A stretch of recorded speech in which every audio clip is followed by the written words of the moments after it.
Halo kawan-kawan, kita ketemu lagi pada channel ini. Kali ini kita bawakan topik khusus hanya obat-obat diabetes mellitus. Video berdurasi pendek ini disajikan dan akan bermanfaat bagi para penderita diabetes mellitus baik tipe 1, tipe 2, serta tipe lain. Dan juga diperuntukkan bagi teman-teman yang mempunyai saudara atau keluarga yang mengidap penyakit diabetes mellitus tipe 1, 2, atau tipe lainnya. Dan video ini juga akan bermanfaat bagi teman-teman yang mempunyai teman atau sahabat yang mengidap penyakit diabetes mellitus ini. Karena macamnya banyak yang dipakai untuk mengobati diabetes ini, maka video ini dibagi menjadi beberapa episode, 8 episode yang berdurasi kurang lebih 15 menit. Maka simaklah video kenali obat diabetesmu pada episode yang pertama. Obat yang digunakan untuk mengobati penyakit diabetes mellitus ini beredar di pasar sangat banyak. Maka pada slide ini dikelompokkan berdasarkan cara kerja obatnya serta bentuknya, yaitu dibagi menjadi 2 kelompok besar. Bentuk oral, itu yang disebut obat hipoglikemik oral, OHO. Kemudian yang B adalah bentuk injeksi, yaitu insulin eksogen. Bentuk oral terdapat 2 macam cara kerja. Cara kerja yang pertama, dia memicu sekresi insulin. Nah, golongan obat yang bekerjanya seperti ini adalah golongan sulfonylurea, glinit, hormon inkretin atau disebut penghambat DPP, kemudian transport glukos atau disebut penghambat SGLT2. Nah, berdasarkan mekanisme kerja yang kedua, yaitu menambah atau meningkatkan sensitivitas terhadap insulin. Nah, golongan obat yang bekerja semacam ini adalah biguanid, thiazolidinedione, sama penghambat glukosida alfa. Dan yang B adalah merupakan bentuk injeksi, yaitu insulin eksogen. Mari kita simak masing-masing profil golongan obat ini. Yang pertama, sulfonylurea. Cara kerjanya adalah meningkatkan sekresi insulin. Efek sampingnya berat badan naik. Yang kedua adalah hipoglikemia. Hipoglikemia itu berarti kadar gula dalam darah turun. Nah, ini yang dikehendaki. Kemudian efek penurunan terhadap marker HbA1c, seperti kita ketahui bahwa marker HbA1c seringkali dijadikan standar utama atau parameter untuk menilai apakah obat ini cocok atau efektif. Nah, di sini golongan sulfonylurea penurunan terhadap HbA1c-nya 1% sampai 2%. Kadar angka HbA1c bagi orang sehat adalah di bawah 6,5 atau sama dengan 6,5. Kemudian kalau disebut diabetes adalah di atas 6,5. Yang golongan yang kedua, yaitu glinit.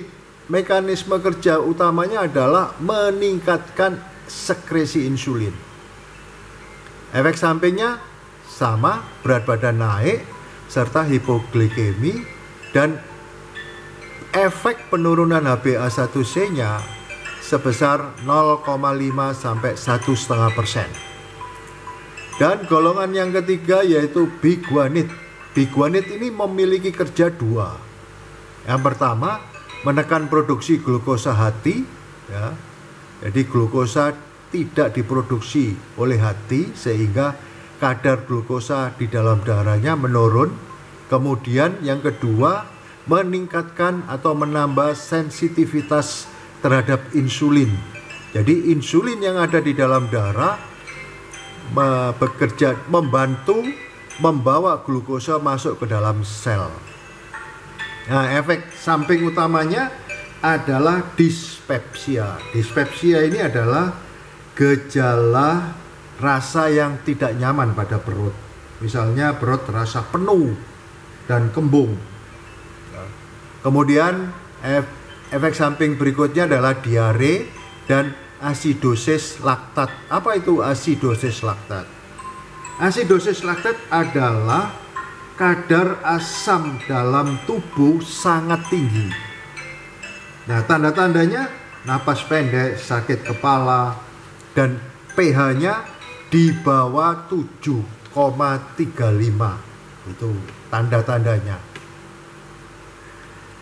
Tanda-tandanya itu. Nah, kemudian mari kita melihat profil obat anti glikemia yang berikutnya, yang keempat, yaitu golongan obat penghambat alfa glukosida. Obat ini cara kerja utamanya adalah menghambat absorpsi glukosa. Jadi dia kerjanya hanya di usus. Jadi usus dicegah supaya dia tidak menyerap glukosa yang dikonsumsi oleh penderita. Nah, efek sampingnya adalah flatulen, ya, kentut terus, tinjanya lembek. Nah, kemudian penurunan HbA1c-nya juga cuma 0,5 sampai 0,8%. Jadi tidak terlalu besar. Kemudian golongan yang kelima adalah thiazolidinedione. Ini mekanisme kerjanya adalah menambah atau meningkatkan sensitivitas terhadap insulin. Ya. Kemudian efek samping utamanya adalah hanya edema. Tapi efek penurunan terhadap marker HbA1c-nya hanya 0,5 sampai 1,4%. Kemudian golongan yang keenam yaitu disebut penghambat DPP-4. Kerjanya adalah dua, meningkatkan sekresi insulin, ya. Yang kedua, menghambat sekresi glukagon. Ya. Jadi dua-duanya ini adalah merupakan hormon. Insulin adalah hormon, glukagon adalah hormon. Jadi penghambat DPP-4 ini menghambat keluarnya dua hormon ini, sehingga kadar glukosa dalam darah menjadi menurun. Efek sampingnya sebah.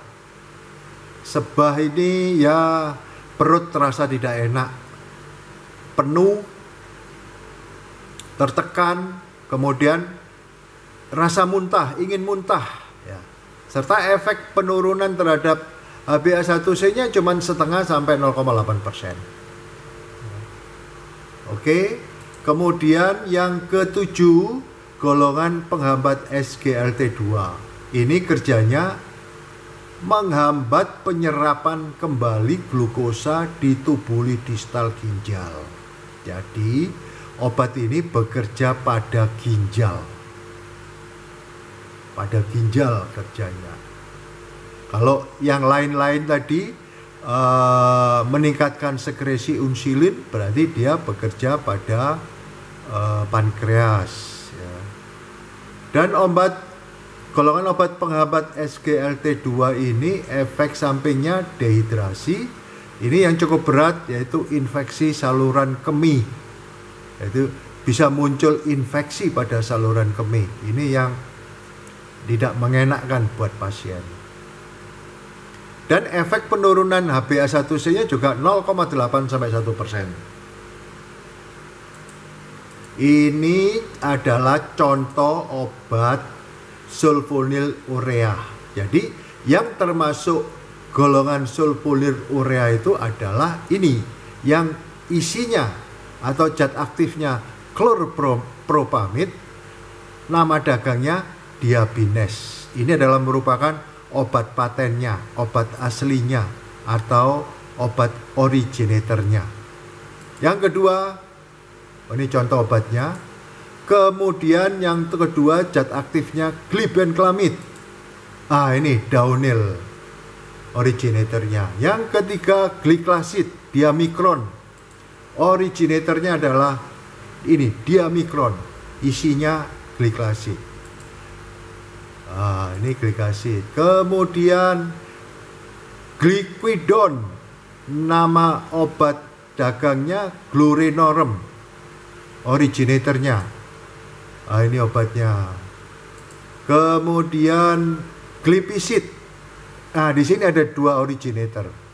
Yang pertama Minidiap namanya, yang kedua Glucotrol XL. Ini dua-dua ini merupakan originatornya.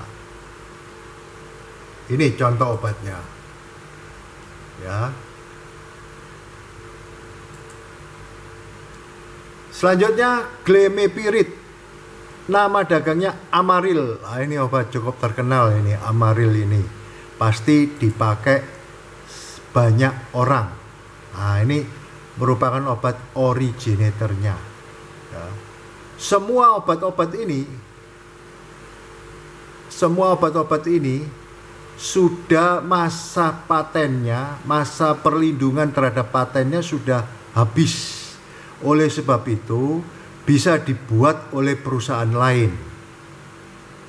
Jadi perusahaan lain yang membuat obat semacam ini disebut branded generic. Dan biasanya juga muncul obat generik berlogonya. Nah, ini merupakan macam-macam obat sulfonylurea yang sudah beredar di pasaran. Ini kemasan ada 1 mili, 2 mili.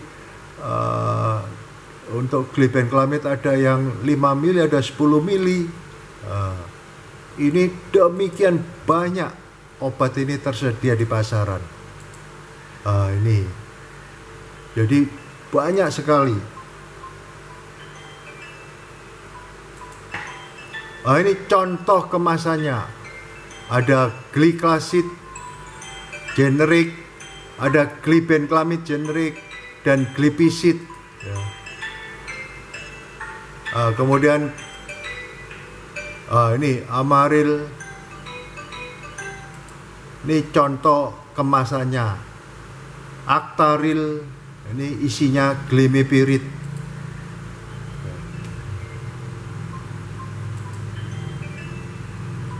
Gliquidon generik, jadi sudah ada generiknya Gliquidon. Kalau ada obat generiknya berarti harga obat menjadi turun. Bila mana belum ada branded generik, maka biasanya harga obat sangat tinggi. Ini golongan lain sulfonylureanya. Jadi banyak sekali sulfonylurea ini. Karena memang seperti kita lihat tadi dalam profil, ternyata efektif dalam penurunan HbA1c-nya. Sulfonylurea paling bagus.